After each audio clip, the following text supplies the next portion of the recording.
Good evening. I am Dr. Subhashish De, consultant physician and cardiologist at PIP Apex Medical Center Private Limited, situated at Kolkata. So today I will discuss about heart attack. What are the causes and the preventive measures needed to avoid heart attack? Nowadays, we often come to know that a person has died due to heart attack, and even at ages as young as 30 and 40 years.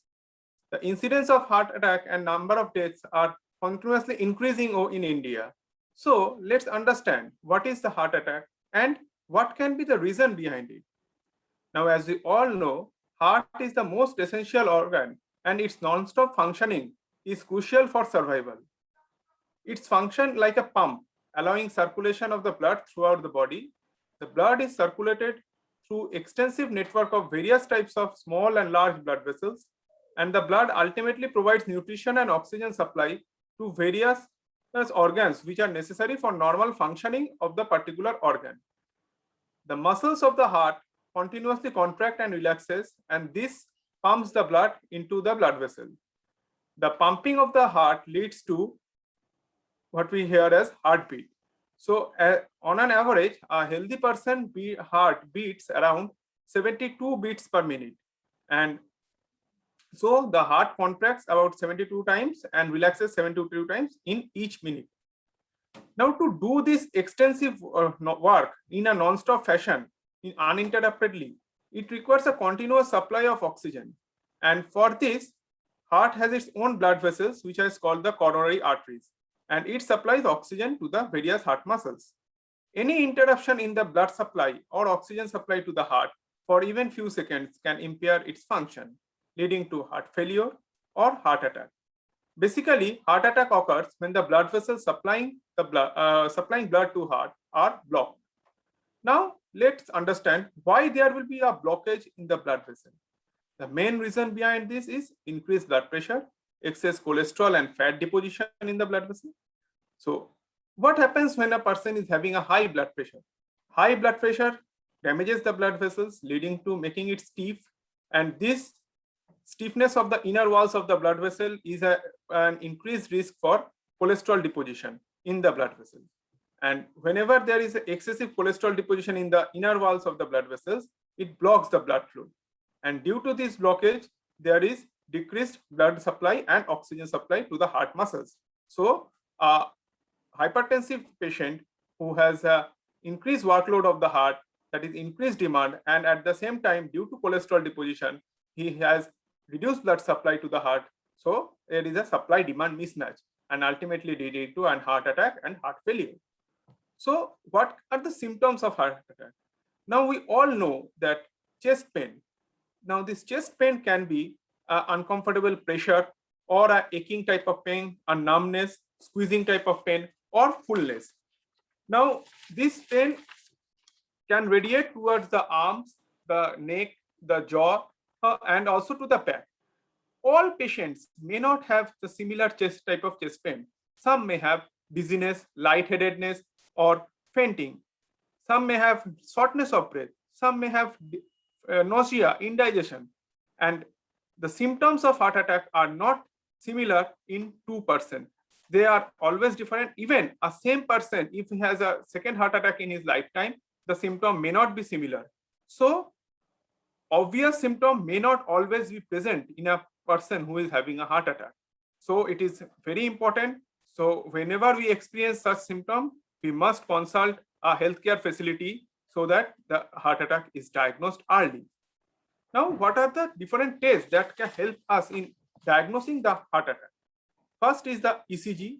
It is a very sensitive test, and it also allows us to know the area of the heart which is damaged, and also it shows us the heart rate and rhythm which are altered during heart attack. Also, echocardiography. Echocardiography is basically a USG of the heart. It also allows us to understand the contractility of the different parts of the heart, and during heart attack, the different it shows whether some part is moving normally or not, thus allowing us to diagnose a heart attack. There are certain blood tests like the troponins, which are elevated during heart attack and helps in early diagnosis of heart attack. And there is also the coronary angiogram, which is an invasive test where a dye is injected through the blood vessel into the coronary arteries, and it allows visualization of the coronary arteries under X-ray, and we can see which artery is blocked, how much percentage it is blocked, and then we can treat adequately. Now, so what is the treatment? Treatment is basically to restore the blood flow. So how can it be done? It can be done by certain medications, and mainly as early as possible the heart vessels has to be opened, which is done by a primary coronary angioplasty. Now, the drug therapy includes certain drugs which break up or prevent clot formation, stop platelets from collecting and sticking to the plaque, stabilizes the plaque, and prevent more ischemia. Now, these medicines should be given as early as possible to limit the muscle damage. We must highlight the point that during a heart attack, time is muscle. So the earlier we initiate the treatment, the better is the result. Now, the drugs which are used are aspirin. This prevents further aggregation of the platelets and thereby prevent expansion of the clot and prevent further progress of the heart attack. There are other antiplatelets like clopidogrel, pasugrel, or ticagrelor. Thrombolytic therapy, which causes dissolution of the clot, should be started as early as possible if indicated. And there are some anti-cholesterol drugs like the statins, which are also be used. Now, these drugs are mainly to prevent further. Now, the drug therapy aims to break up or prevent clot, stop platelet from collecting and sticking to the plaque, stabilize the plaque, and prevent more ischemia. Now, how can we reduce the chances of heart attack? This can be done by treating the blood cholesterol. Foods with high saturated fat can contribute to high cholesterol and reduce the blood flow. So we must limit saturated fat. So the foods which contain saturated fat are the animal products like cheese, fatty meats, dairy desserts, tropical oils, highly processed food. So we must avoid this kind of food to prevent heart attack. Now, unsaturated fats, they allow us to reduce the cholesterol. So unsaturated fats like nuts, fish, vegetable oil, olive oil, and sunflower oil should be promoted.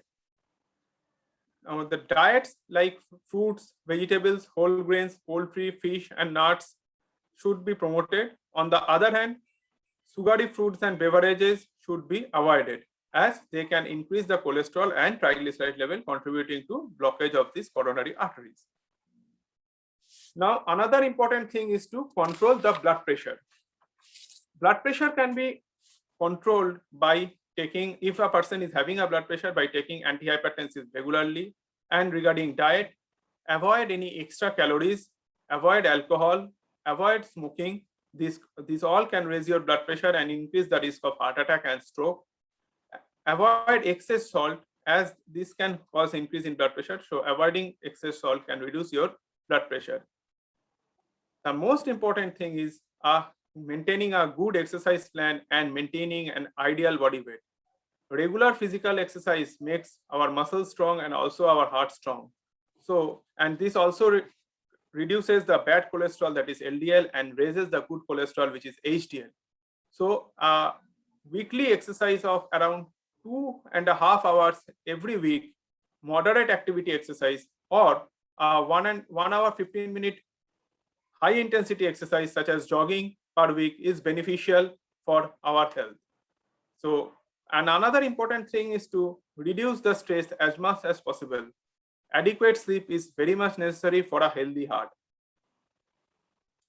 So now we from this discussion we can conclude that heart attack can be prevented by a healthy lifestyle, controlling of blood sugar, avoiding high cholesterol, and if a heart attack occurs, adequate and timely management would help us preventing extensiveness of the heart. Thank you.